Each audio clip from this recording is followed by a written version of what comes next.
एक हत्या, एक लाश और एक ऐसा आरोपी जो 30 साल तक कानून से भागता रहा। 1991 में हुआ ये मर्डर फाइलों में दब गया। गवाह चुप हो गए, सबूत धुंधले पड़ गए। लेकिन कहते हैं ना, कानून के हाथ लंबे होते हैं।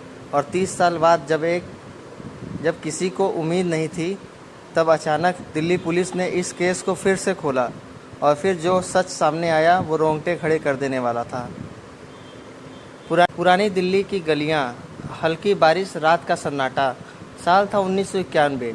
दिल्ली तेजी से बदल रहा था, लेकिन कुछ चीज़ें कभी नहीं बदलती, जैसे इंसान की लालच और दुश्मनी। एक आम सी रात, लेकिन उस रात कुछ ऐसा हुआ जो इतिहास बन गया। एक आदमी अपने घर लौट रहा था। उसे नहीं पता था कि कोई आसपास उसका पीछा कर रहा था। कुछ ही पलों बाद गली में चीख गूंजती है और फिर सब कुछ शांत। सुबह होते ही इलाके में सनसनी फैल जाती है। लोग जमा हो जाते हैं और पुलिस को बुलाया जाता है। दिल्ली पुलिस मौके पर पहुंचती है। लाश ज़मीन पर पड़ी है, चारों तरफ खून। पहली नज़र में ही साफ था, ये कोई साधारण हत्या नहीं थी, ये प्लान किया गया मर्डर था। इन्वेस्टिगेशन शुरू होती है, लेकिन समस्या ये थी कि कोई गवाह नहीं, कोई सीसीटीवी नहीं। उस समय था ही नहीं सीसीटीवी, सबूत भी बेहद कम। जांच के दौरान एक नाम बार बार सामने आता है, एक ऐसा आदमी जिसका पुराना झगड़ा था मृतक से। पुलिस उसे पकड़ने की कोशिश करती है, लेकिन वो पहले ही फरार हो चुका था, जैसे उसे पहले से ही पता था कि पुलिस आने वाली है।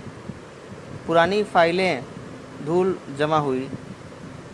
दिन बीत गए, महीने गुजर गए और फिर साल, लेकिन आरोपी का कोई पता नहीं। गवाह धीरे धीरे गायब होने लगे, लोग भूलने लगे और आखिरकार ये केस भी बाकी अनसुलझे केसों की तरह फाइलों में दब गया। फिर आता है साल 2020 के बाद का दौर। नई टेक्नोलॉजी, नई सोच और पुराने केसों को सुलझाने का मिशन। दिल्ली पुलिस ने एक स्पेशल टीम बनाई, कोल्ड केसेस, यानी वो केस जो सालों से बंद पड़े थे। और उसी लिस्ट में था 1991 का ये मर्डर केस। पुरानी फाइलें खोली गई, हर सबूत को फिर से देखा गया। छोटी से छोटी चीज़ जिसे पहले नज़रअंदाज किया गया था, अब वो भी महत्वपूर्ण थी। पुलिस ने पुराने रिकॉर्ड, फ़ोन डाटा और लोगों के कनेक्शन फिर से खंगाले। और तभी एक छोटा सा सुराग मिला, एक पुराना रिश्तेदार, एक पुराना गांव और एक बदला हुआ नाम।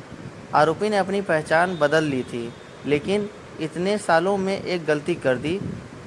उसने अपने पुराने संपर्कों से जुड़ने की कोशिश की और वही गलती उसकी सबसे बड़ी कमजोरी बन गई। Police team location tracking.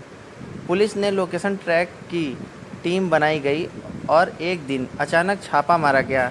आरोपी जो 30 साल से छिपा था, अब पुलिस के सामने खड़ा था। उसकी आंखों में डर था और वो चेहरे पर पछतावा।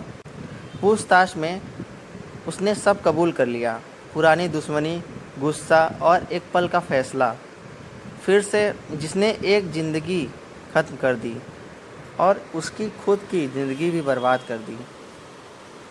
30 साल बाद आखिरकार इंसाफ हुआ, परिवार को सुकून मिला और एक संदेश भी, कानून से भागना नामुमकिन है।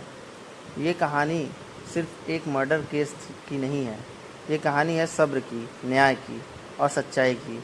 क्योंकि चाहे कितने भी साल बीत जाए, सच कभी छुप नहीं सकता। धन्यवाद।